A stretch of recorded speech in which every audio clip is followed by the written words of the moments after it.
I wasn't in control of my preparation, wasn't in control of my mind. I'm a God fan. I'm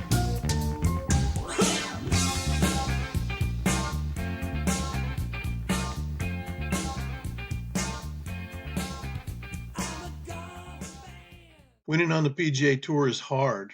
Winning twice is rare, but going 6 years in between wins, that tests everything. Yeah, today Patton Kizzire pulls back the curtain on what really happened during that stretch. The doubt, the mental drift, the discipline he avoided, and the reset that brought him back.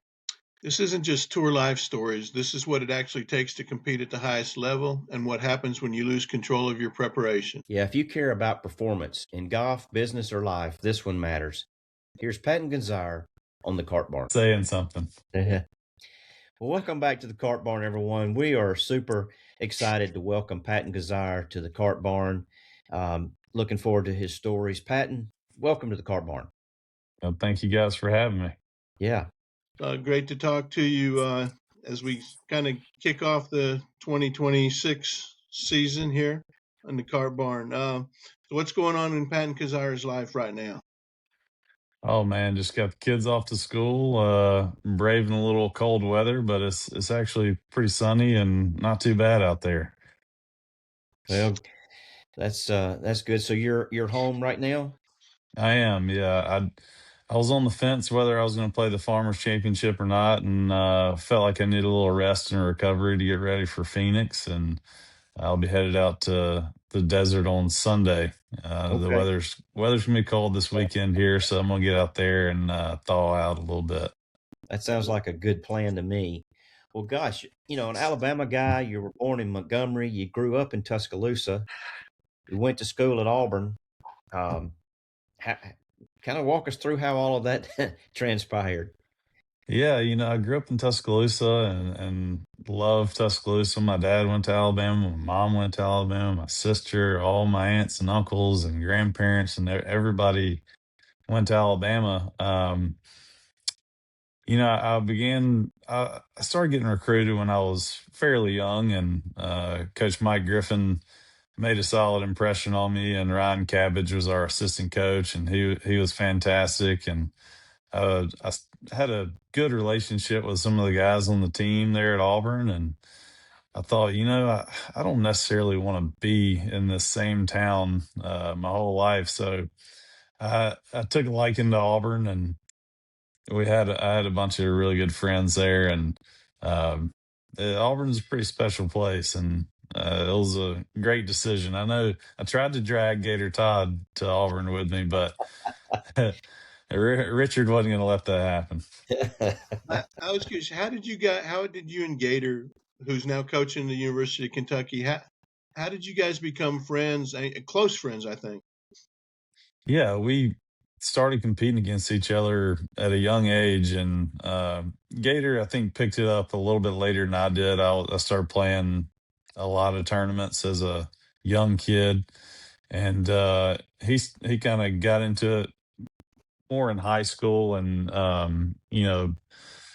15 years old, and we started playing a lot against each other. And I recognized that he had some game, and he was a guy that I needed to beat in these state tournaments, and then that moved on to the regional type tournaments. And then we found each other traveling out to the desert playing junior golf tournaments together. And that bond grew over the years, and we became really good friends. And I thought there was a chance we could both go to the same school, but we ended up going to the rival schools across the state. And but we maintained such a good relationship, and that continued after college, and all the way to today. He was staying in my guest room mid-December, so we've been close for a long time.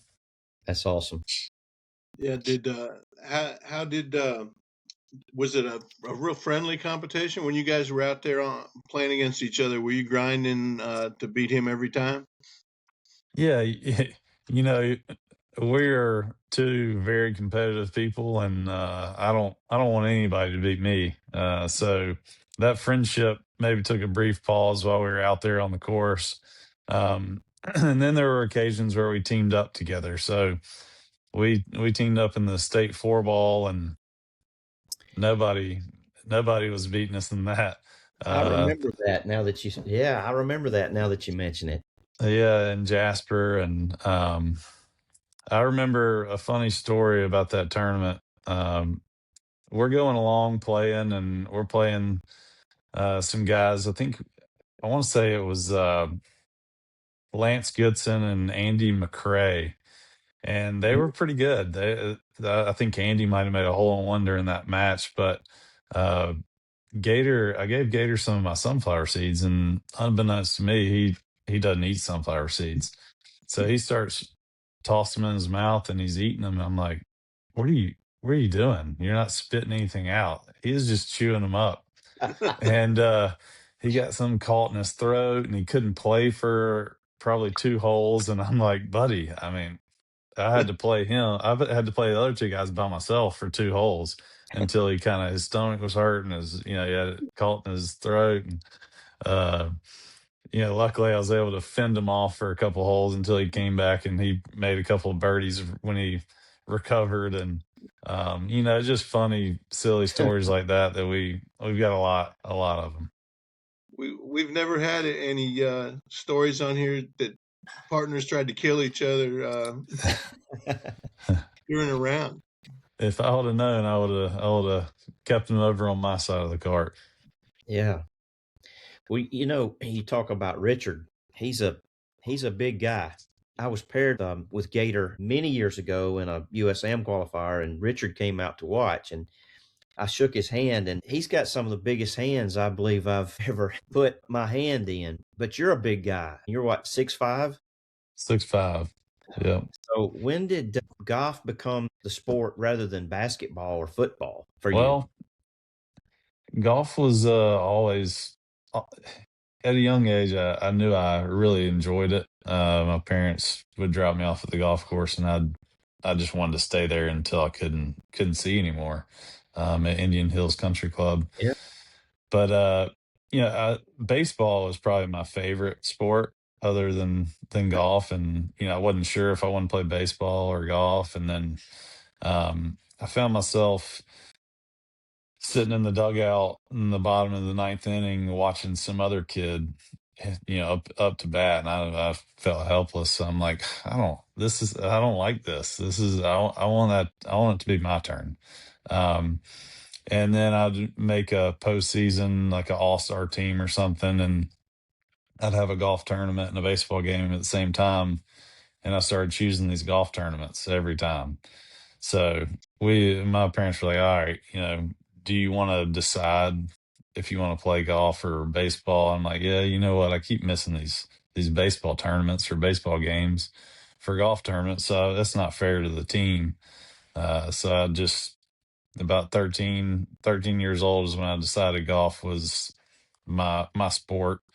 I played basketball in the wintertime just because of the seasonal situation. And love playing basketball.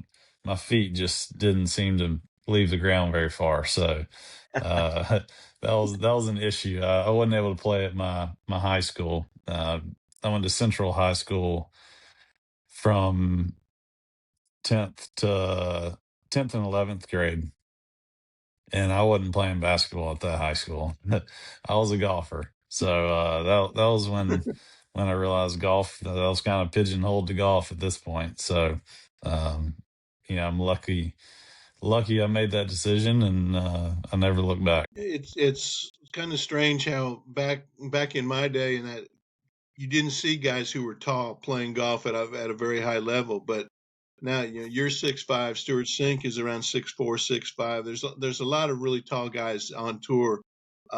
What's kind of changed, and what you have any ideas why big guys are successful now? Yeah, I don't know.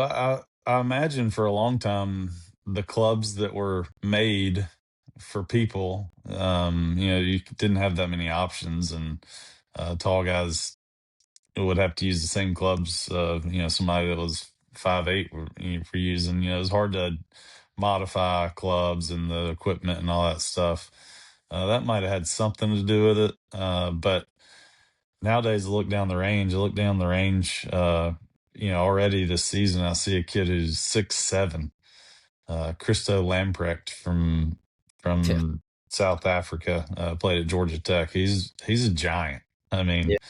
and you can tell that he doesn't have the same swing that a 5'10" fella does. He's got to figure out how to put the club on the ball, and they've been able to give him some equipment to try to help him with that. And yeah, I think the golf's growing, and a lot more kids are playing. So I don't know. It's all golf is sports are always evolving. That's true. Always evolving. That guy can move it, can he?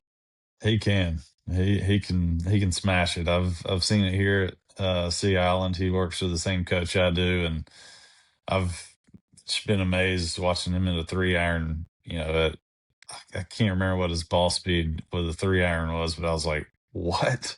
It was like 165 miles an hour with a 3-iron. I was like, that is insane.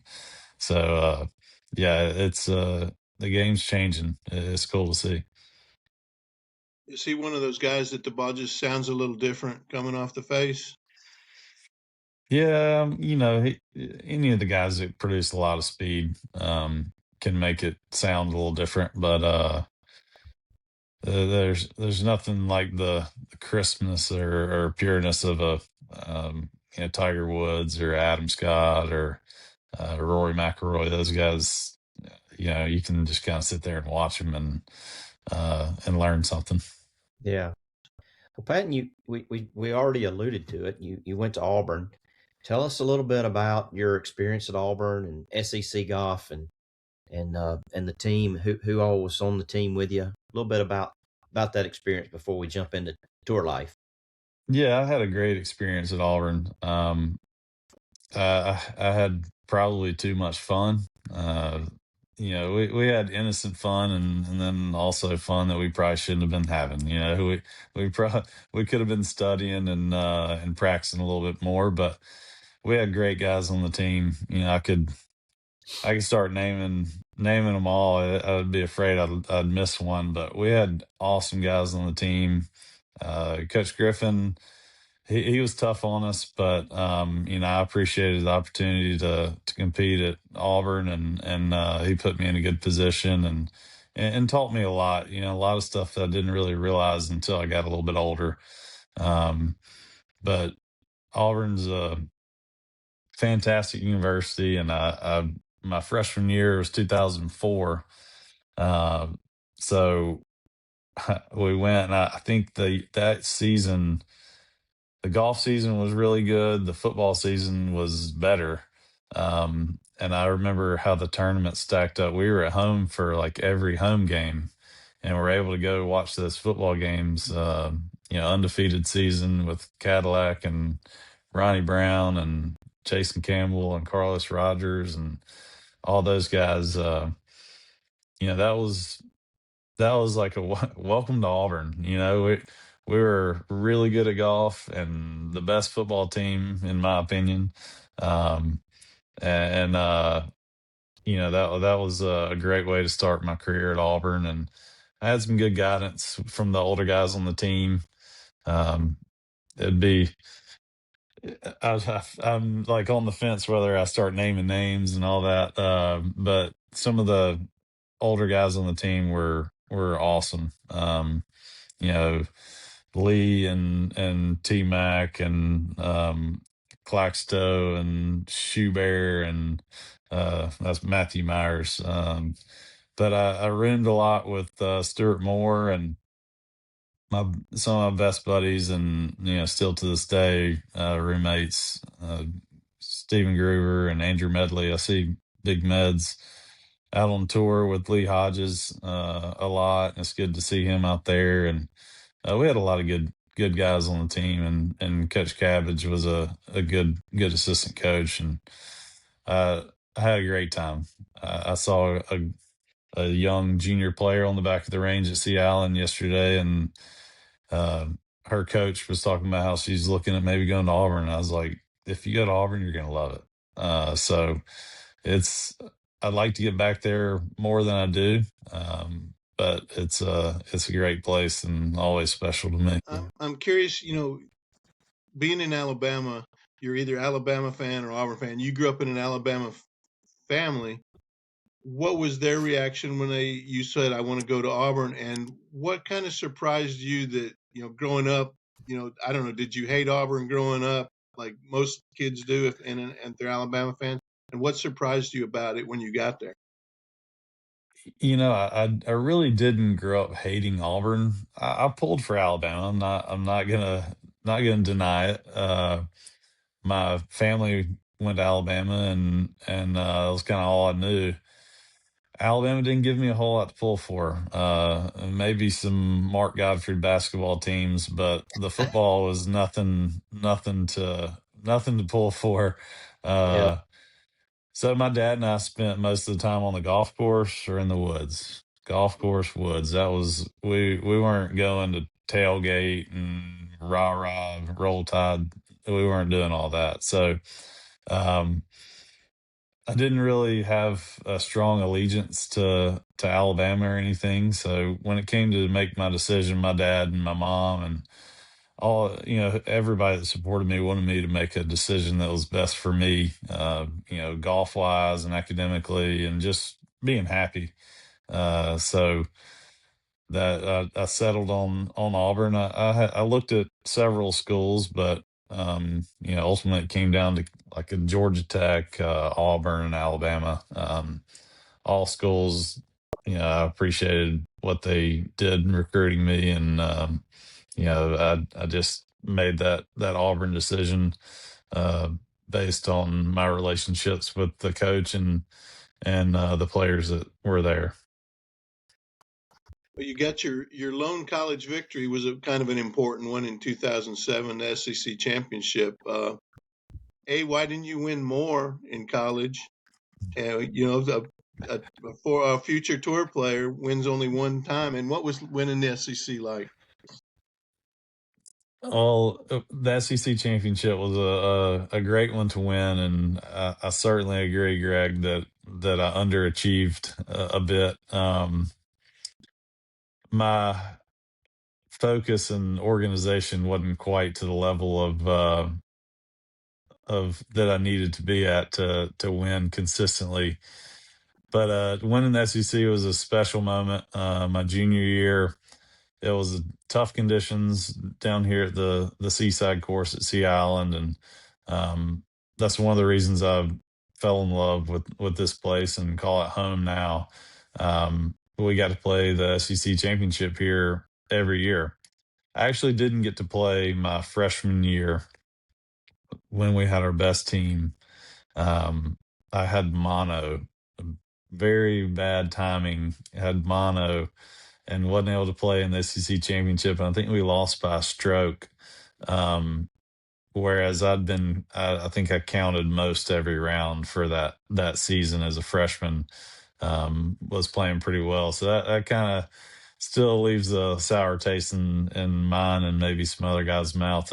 We didn't get that opportunity to take our best team to SECs, but winning the SEC championship definitely gave me a little bit of boost that I needed because my college career, really after my freshman year, was not a whole lot to talk about. So that was good to get that win under my belt, and got a little taste of it, and have some bragging rights over some of my Georgia and Alabama friends about that.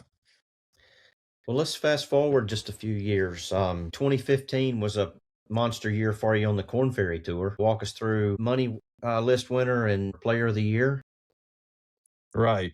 Yeah, that was a great season. It was an extension of my previous season on many tours. You know, going back to Gator, he and I lived together here in Sea Island, and we were getting after it. I mean, we were going out doing contests and drills and contests and drills and go play and then come back and do contests and drills. And I really think he helped push me, in those development years. And 2014, I played great on the mini tour, and really, I knew that I was going to make it onto the Corn Ferry Tour through Q School. I just knew. There wasn't a whole lot of doubt there. And then I got onto the Corn Ferry Tour, and um, just carried that play right over. I didn't do anything different, just stayed in my own lane. And I used to say, I just did me, do me.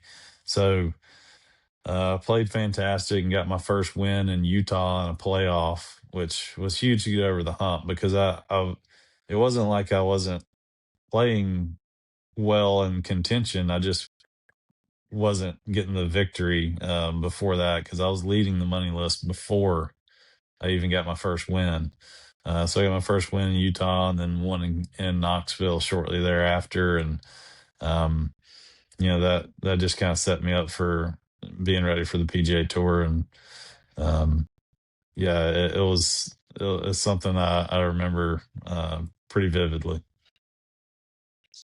What when you're out there playing like on the web.com, then Corn Ferry now, most of those guys are, what percentage of the field it really could be competing at a high level on the PGA Tour? Is it 75, 80%, all of them? When I was out there, I think there was a few percentage points less than there are now. Like I say, golf's getting better. The competition's getting better. You can even notice it in a handful of years. So nowadays, I think, yeah, 90% of them. Some of them see,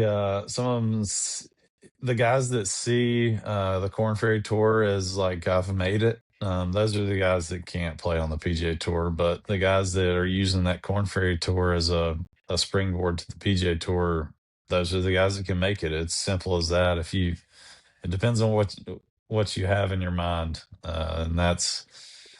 I was using the Corn Ferry Tour or the Web.com Tour at the time as just a year of preparation for the tour. And um, those are the kind of, with that mindset, the guys will be able to play on the tour and have success out there. So When you kind of look at things now, I mean, it seems like kids are coming out today are just fearless. You look at Blades Brown, who's 18 and was playing on the Corn Ferry Tour at 17. Could you envision yourself at 17 teeing it up in a Corn Ferry event, or at 18 on the PGA Tour and win on being come close to winning? Yeah, part of me says no, and part of me says yes. As a 17-year-old, I was pretty confident, and didn't have a whole lot of responsibility or anything going on. It was just a clear, I'm excited to go play. Tell me where the first tee is and point me in the right direction, and I'll face the challenge. But realistically, no. I know Blades a little bit, and he's an exceptional young man. And what he did, or really almost did, at the Amex is really impressive. And I practiced with him out at Sea Island, and see him out on tour, represented by the same management group. So we run in the same circles. He's a exceptional kid. He's less than half my age, which is wild. Uh, wild to think about, because I don't feel, old. But he's 18 years old, and taking advantage of his opportunities. And I'm proud of him, and we're all impressed for sure. Well, Patton, you're not old. He's just really young. Right? Yeah, he's just a kid. He's a kid. When you got out on tour and when you got the first PGA Tour win, did it feel like validation that I belong, or was it just, okay, it was my time, let's move on to the next tournament, let's just win another one? Yeah, it was. I was talking to Zach Johnson the other day. I was hanging out with him. And I just said, what did it feel like talking about winning the Masters? And he said, it felt a little bit like relief, but elation. And I was like, yeah, I know what you mean. It's like a bit of relief that you've done it, but also it's flipping the page real quick. We're not satisfied. It's I think that if I win the Masters, I'll be satisfied, but I won't. That sort of thing. It was very exciting. It was nice to get that off my back and get that experience and to get that first trophy. But I remember flipping the page real quick and saying, "What's next?" Like let's do it again. Let's do something else. So it feels really good, and it's an emotional high, and a lot of people are patting you on the back and telling you good job. But I'm like, yeah, all right, thanks, thanks, thanks. I'm ready. I'm ready to go. I'm ready to go for the next one. So it's a lot of fun, and it feels real good. But I don't think many of us are ever satisfied. Well, let's stay there for just a second because that was, I think, your first win on the tour was in 2017, the Mayakoba. November of 2017. Yeah. So, what do you remember most about that week and that weekend, and what was different? I do remember watching Auburn play Georgia on Saturday. We had a full rain out on Saturday of the golf tournament, Hmm. and I'm down in Mexico trying to get the football game on our TV, and you know how good I am with this technology.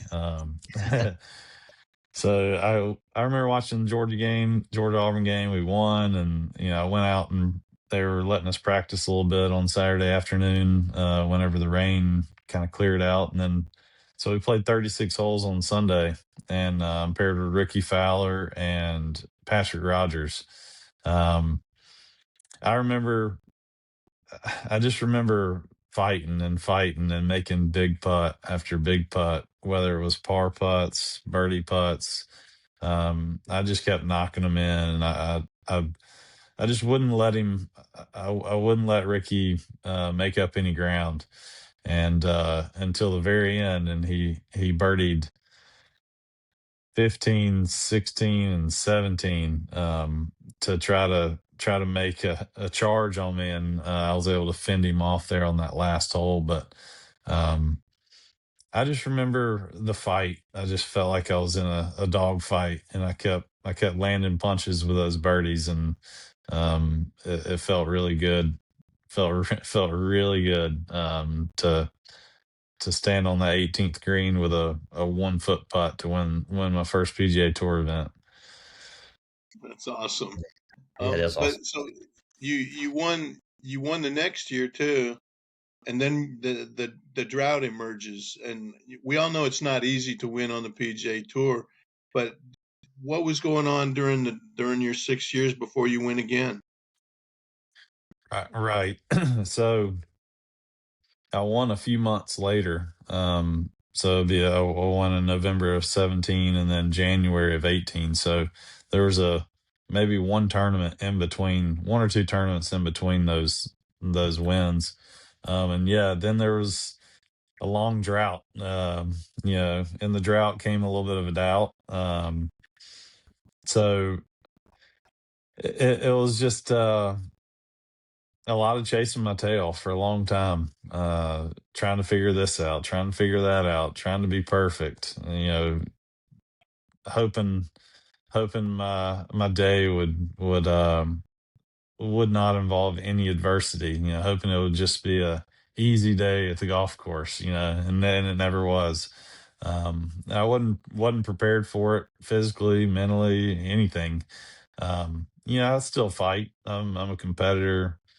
Uh, was able to put together some good tournaments here and there, and but ultimately I just wasn't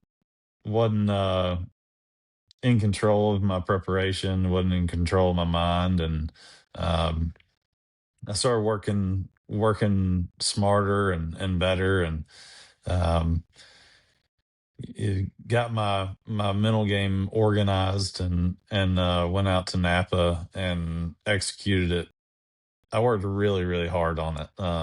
Dedicated myself more so than I ever had, my mental game during an off season, the short off season I had, um, and went out there and executed it just like I'd practiced, and it was amazing.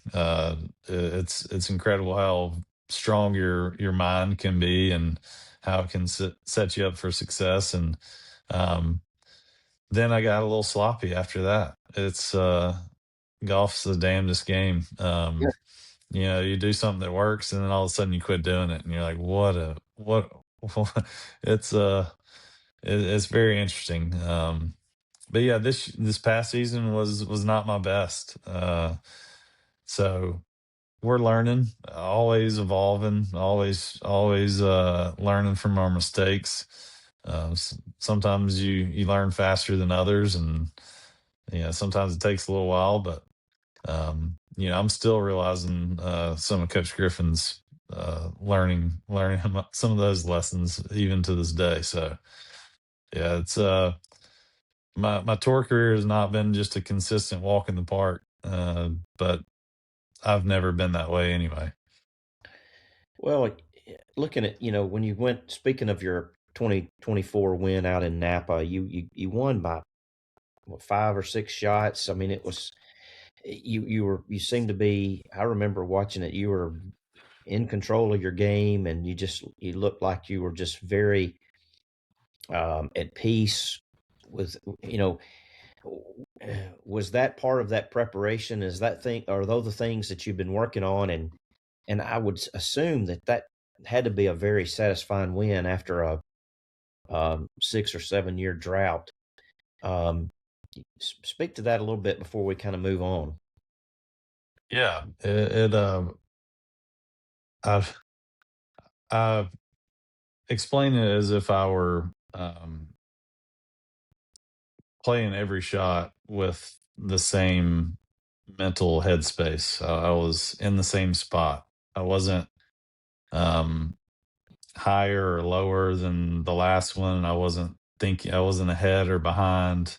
I just was. I was very present. I was right where my feet were, and um, it took a lot of work to get to the point of being able to do that.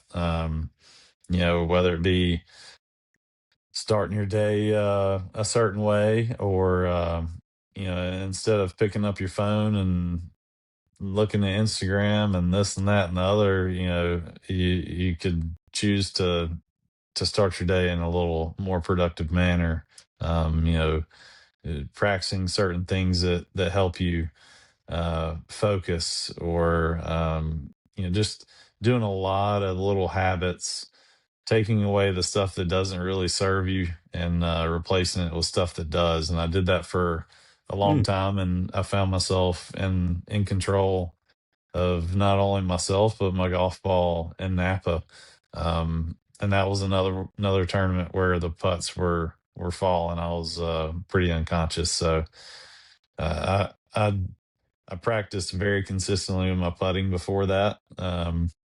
It was like in every occasion where I had a putt, I I didn't know how to go through my routine a different way. I'd done it so many times that it just happened the same way every time. And I didn't I didn't lose my focus or do anything different. It was just same all the way through. And it's fun when you get on that sort of roll. Gosh, that sounds so simple. Why can't we do that all the time? It takes a lot of work. I was thinking when you win, did you think, where's this guy been for the last 6 years? Where hasn't he been for the last 6 years? Yeah. I mean, I've been. I hadn't been. I worked hard. I've worked hard my whole career. then you got to really start to break it down and see what exactly works for you, and become disciplined, and do the same thing over and over, and find the right things to do over and over and over again, and get really good at them. And um, that's what we're working on now. I feel like I'm on a good trajectory now. I've dedicated myself to some things that I know are going to help me perform well, and I'm seeing some of those benefits already, and I'm looking forward to this spring, and this season, and getting back out there and competing. You're fully exempt this year, correct? I am. That means I'm in all the tournaments that are non-majors, and non-elevated events. So I have to play my way into some of those bigger tournaments. I think the Players is also included in a tournament that I have to play my way into. So looking forward to playing my way into some bigger events, and playing some of my favorite tournaments, and playing well. Well, The good. tour is definitely changing. I guess, the top 100 is exempt now. I'm talking about shrinking the schedule. How does that kind of play into the future? Yeah, it's the the tour is definitely changing. The biggest change we've had is going from a nonprofit organization to a profit, to a profitable organization, and that, and some competition. Um, so we're trying to figure out how to maximize our profit, and because all the players have equity in the tour. There's so many wrinkles in the whole thing. But we have a former NFL staffer as our commissioner now, and we've got a lot of numbers that say don't try to compete against football if you want to get good TV contracts, and so we're trying to figure out that part, and um, we'll see how it plays out. It could be it could go one of several different ways, but it seems like less tournaments possibly, and more of the stronger fields, because that's what golf fans want to watch, is the greatest players playing the greatest venues, all in one tournament. And that's what the tour's trying to give them, and it's definitely changes the landscape of the whole thing. Yeah, well, that's a good segue into one of the things that the listeners share that they really enjoy. We can tell that they want to hear more about what's life on the PGA Tour like, kind of pulling back the the curtain a little bit, if you will, and just what are some of the things that go on from a tour perspective, playing on the tour You that people don't see every day. Well, we laugh. I came a little bit after. I caught the tail end of the guys that would all pal around and go to the bars and have fun, and do stuff that they probably shouldn't have been doing. I wasn't really part of the tour then. You know, some of the older guys joke how the kids are, you know, they're eating clean organic food, working out, and staying in their hotel rooms and seeing their trainers and all this stuff. And I just kind of laugh. I know how the veterans always kind of talk that way. And but yeah, it's been it's changed as well, the way things are out on tour. A lot of young guys, a lot of guys that are really dedicated and understand what it takes to compete at this level. And I think that's why you see a lot of those guys doing well. And the golf ball's going further because they're hitting it further. They're not hungover, and they're not overweight and hungover. They're chiseled and ready to rip it. So um For me, life on tour is fantastic. It has its ups and downs. Um, there's a lot of sacrifices that have to be made, and compromises with my family, and um, we're able to travel together as a family a good handful, five to eight times a year, and that um, those are really fun. We all went to Hawaii, and we'll do players and do some of the other tournaments that um, have something that my family can enjoy. Sure. So you have a lot of family weeks. I mean, you'll see tournaments that have, yeah, a lot of families there, and then there'll also be tournaments that are like, yeah, the families aren't coming here. Um, but it's fun. I get to spend a little bit of time with some good buddies, and we work hard, and we're falling into that discipline, and eating right, and drinking right. We're drinking seltzer waters, and not Budweiser. So um, we're staying on top of it, and it's a lot of fun. It's a challenge, but a lot of fun. Have you ever charted whether you play better the weeks your family is with you, or as opposed to when they're not, or anything like that? Yeah, we've kind of tried to do that, but hadn't we didn't have a real strong conclusion. We didn't find anything that was groundbreaking. I almost don't want to find out if that's a thing, because then if I had to have my family there every week, or I couldn't ever have my family there, so that's a slippery slope. But Yeah. we just do, it's random. Sometimes I play well when just my wife is there, or sometimes I play well when my whole family's there, and sometimes I play well when it's just me. It's really more up to me, and how well I'm doing with all the practices, and all the habits that I have to form.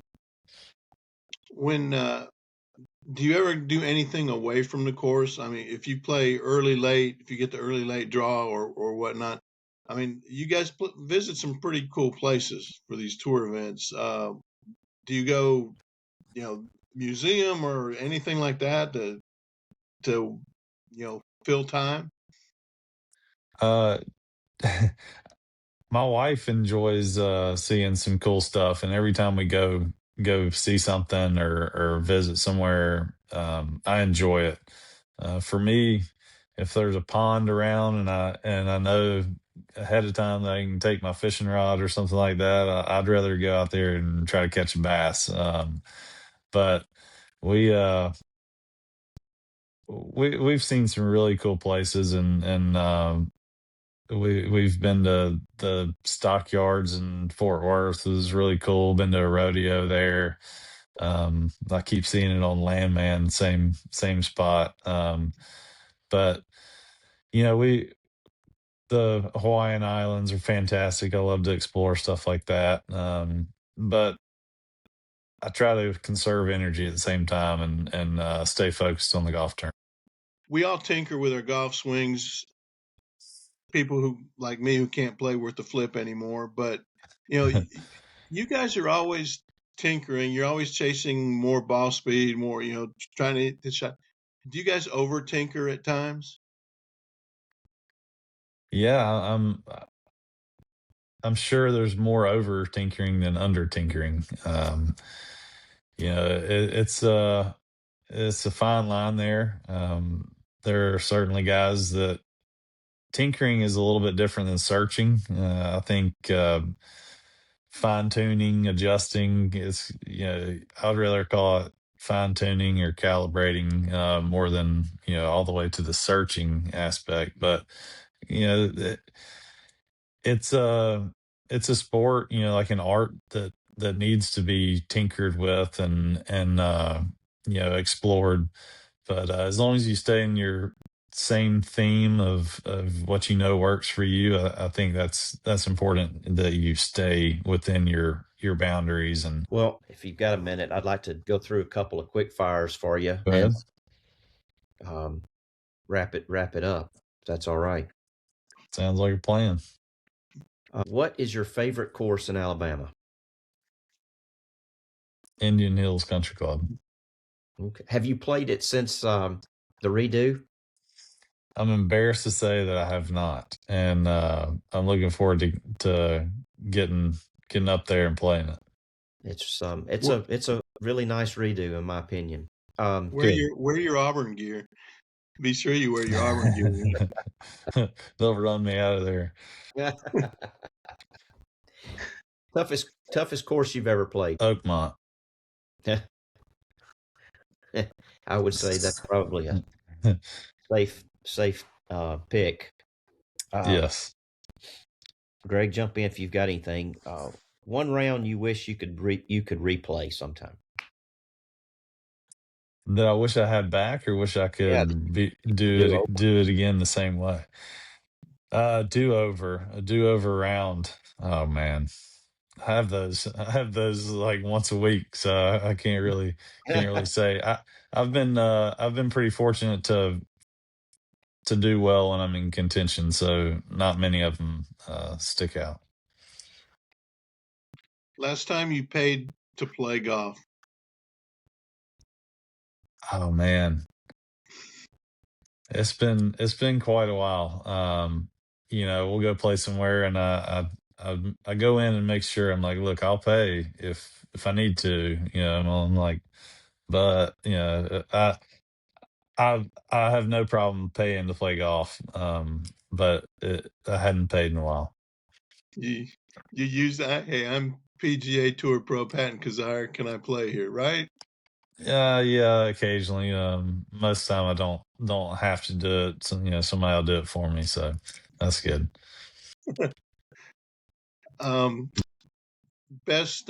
Biggest fish you've caught while on tour? Biggest fish. Oh, I didn't have a scale. But at the Houston Open, we got rained out on a Wednesday pro-am, so I went out to the ponds. I actually went to the academy and got a rod and reel first and some lures, and I would call it 8-pound bass in the ponds at the old Redstone Houston Country Club course. Well, that's a good place to wrap it up, unless you've got another one, Greg. But no, we've kept him longer than we probably should have, and you guys are good. Thanks again. I've enjoyed the heck out of it. Hopefully you did. We appreciate you taking some time to visit the Cart Barn and share some stories. Well, I appreciate you guys having me. It's good to see you guys, and be in touch. Sounds good. Absolutely. When you win again, we're going to get you back on here. Let's do it. Enjoyed having Patton on. What stood out to me wasn't the wins. It was what he said about losing control of his preparation. That's something that every competitor deals with.